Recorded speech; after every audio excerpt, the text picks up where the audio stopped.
Ashama bagana gandeeftanii gara viidiyoo haraatti gara YouTube channel kootti dhuftanii haraara taana bagana gan dhuftee duraan dhuftee beektaan immoo bagana gandeeftee dhuftee arramu viidiyoo hara qabadheen ta'aa jira.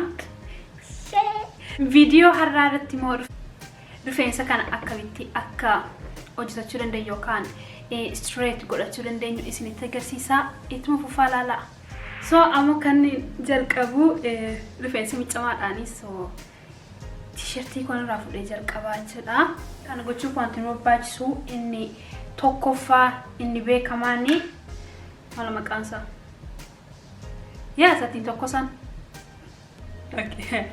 Okay, inni jalqabaa satiin tokkos nudhachuudha. Isa booda tokkosuun dura moo kana miccamaadha xiqqoo jiraadha kana kallattii maan tokkosu waan danda'amne fi inni isa dura dhufu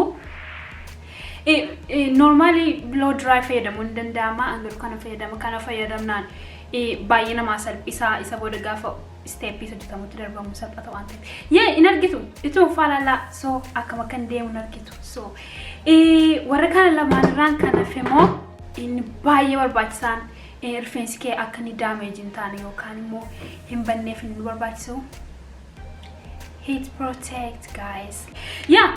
Okay, inni taanu so kana waan ta'eef jalqabatu waan tokko yuun godhine heat protect itti dibaachuudha. Kun immoo jira waan sin beeku qabdan xiqqootu nama gaa.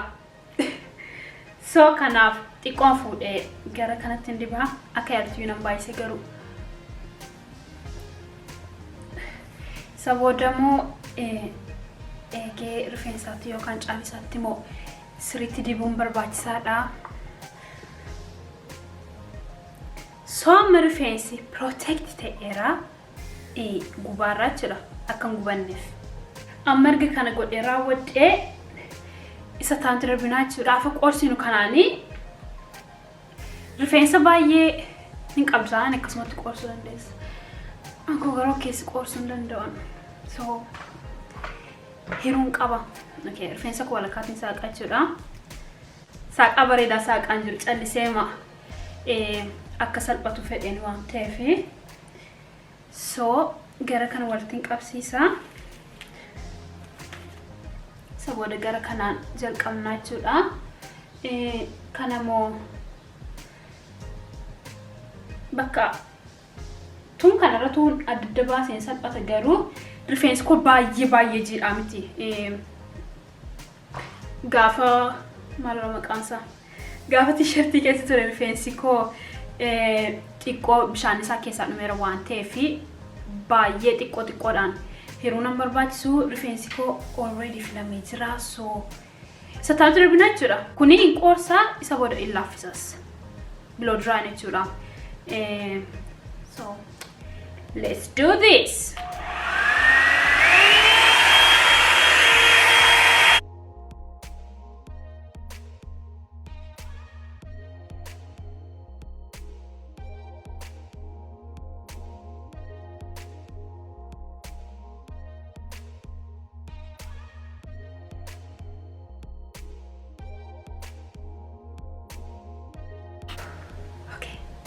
Garri kun raawwateera. Kuwaan yaa ta'e sagalee kuwaan yaa fakkaata. Amma garri kun raawwateera so isa kanan godhachuudha. Gaafa qorsan moo like rifeensi keenya jallisaa dafeen qoru waan ta'eef so jalasaa sirriitti qorsuun barbaachisaadha. Isa booda gaafa qorsu moo caafisaarra keenya filaa jechuudha. Akka rifeensi waliin xaxneef.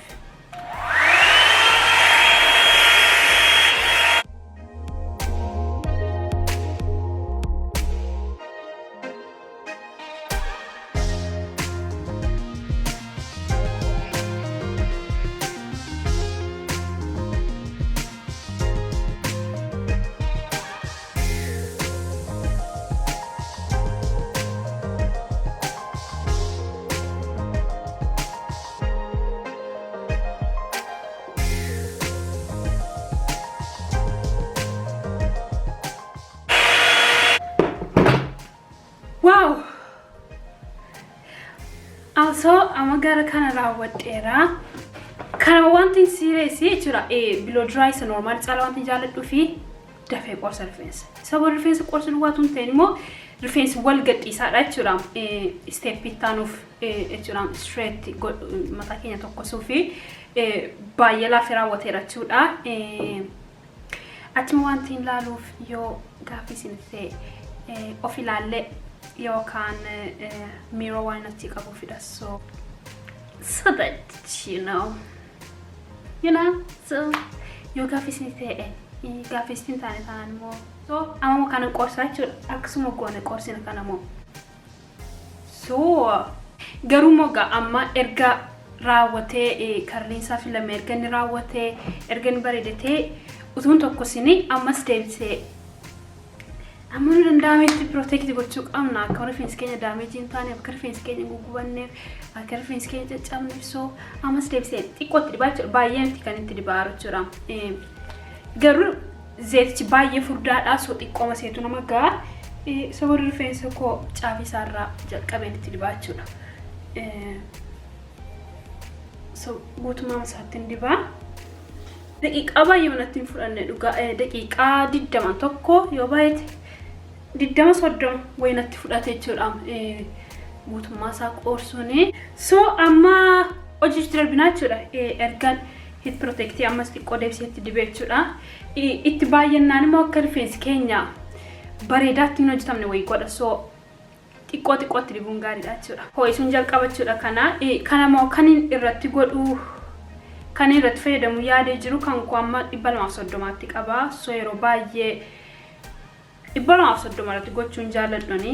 So 200 yookaan 215 irratti jalqaba jechuudha. Garuu baay'ee na hojjetaan garuu sadumarran kaa jechuudha. So amma hojjechuutti darbina.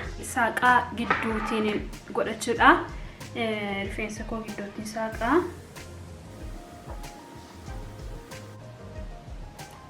Gara kana walitti qabsiisa jechuudha. Rifeensi koo dhugaa dubbachuuf baay'ee laafee jira jechuudha.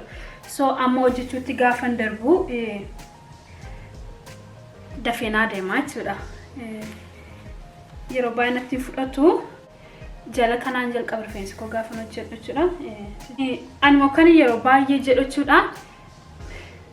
An kan hin jaalladhu xiqqoodhaan yoo fuudhameetu nama salphaa xiqqoodhaan fuunaan irra deddeebi'u nama barbaachisu. Ani immoo irra deddeebi'uun rifeensa keenyaaf gaarii waan hin taaneef jechuudha. So ammanuma fe'anii jalqaba jechuudha. Ammanuma fe'anii jalqabaa isa booda gaafa fuudhu jechuudha. Jala kana si'a lama faan akkas godha. Isa booda ittuma kaayee raawwadheen suutan deemaa jechuudha.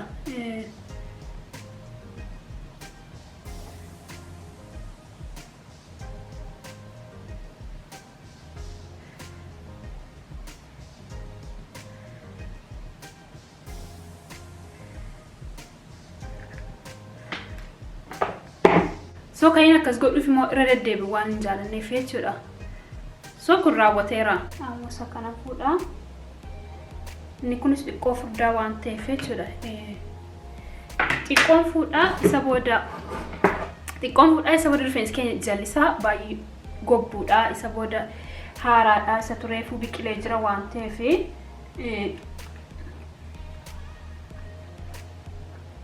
inni xiqqoo lamaan sadan tokko irra deemuun barbaachisaa jechuudha. Isa booda garuu isa kaanii suutuma fuudhee qabeen ittiin deemaa jechuudha akkasumatti.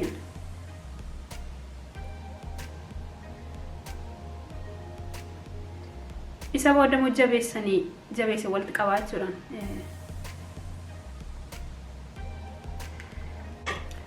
So akkasumatti deemaa jechuudha.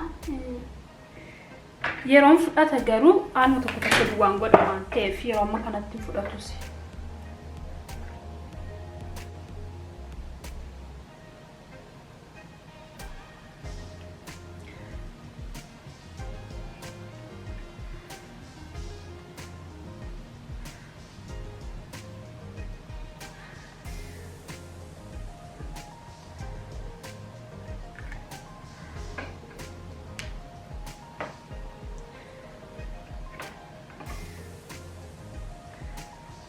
Saboda saya jalan muka batin godha jechuudha.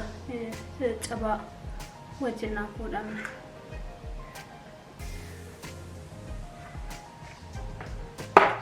So akkasichudha raawundiin jalqabaa. So amma kanatti dabala.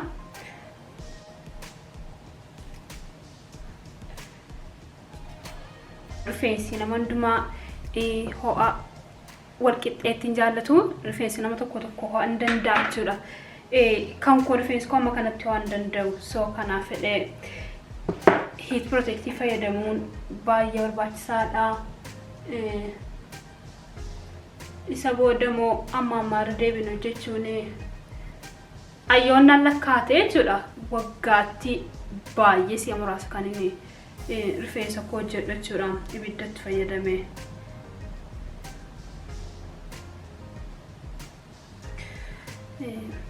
Haal tokko hundumtuu hojjetachuu barbaada. So garuma wiigii fayyadamuu hin danda'ama.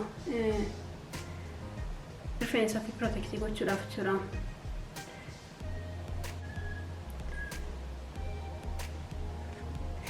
Anu kan suutarra deeme tokko sufichudha. Gaafa suutarra deemu amma kana irra deebi'u almost tasuma nama barbaachisu. Garuu jajjartiidhaan irra bubbutama taananii barbaachisaa jechuudha. Irra deddeebi'u.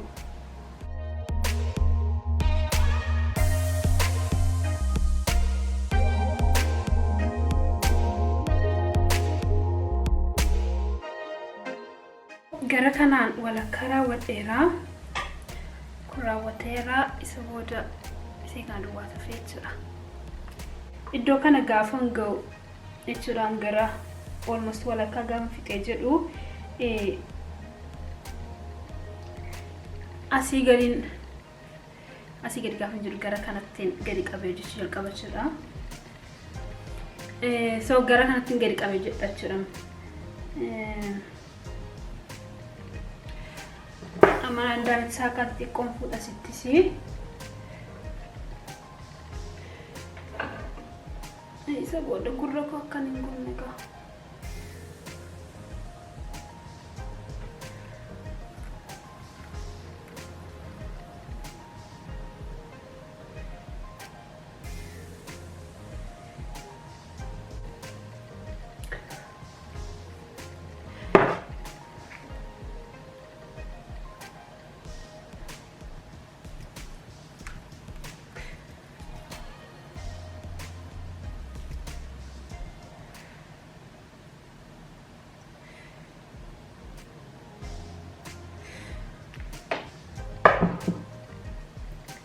Fuuldura see cabamoo gaafa raawwadhuun godhachuudha.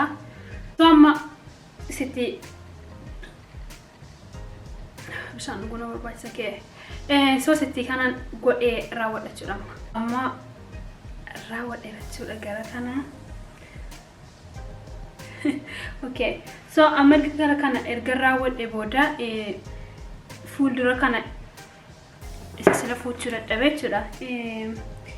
Meedoo see xiqqoo kana fuudhee raawwadheen ittiin hojjedha jechuudha.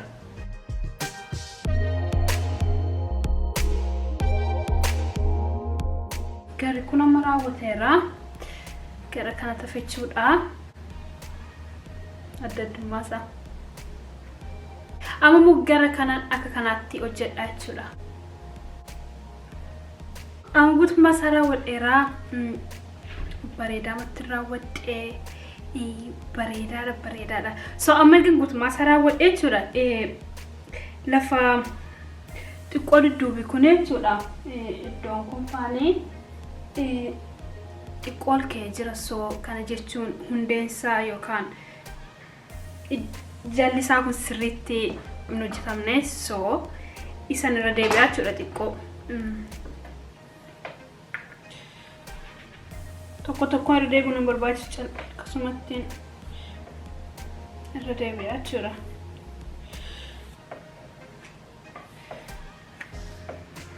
Isa booda lafa firiizii yookaan haamaraa jijjiirus akkasumatti irra deebi'aa jechuudha.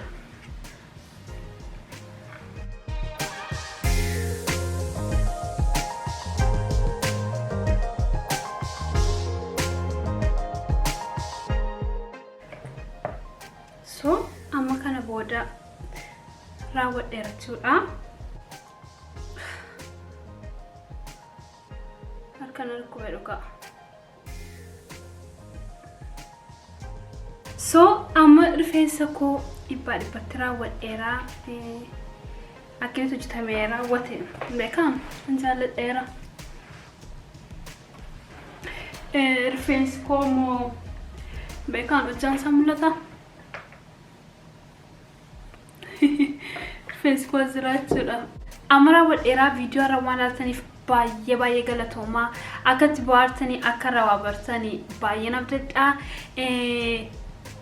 Yaa amma maatti moo channel koo subscribing goone taana gara mirga serious gaafa keessaa mirga bitaa narkaa bada gara bitaa kana yookaan gara mirga kanatti buutanii subscribe gochuun dagatinaa. Viidiyoo kana immoo jaallattaniis taanaan laayikii kennaa fi yaada keessan immoo comment jalatti barreessuu dandeessu. Amma viidiyoo tanatti wal arginutti nagaatti sira.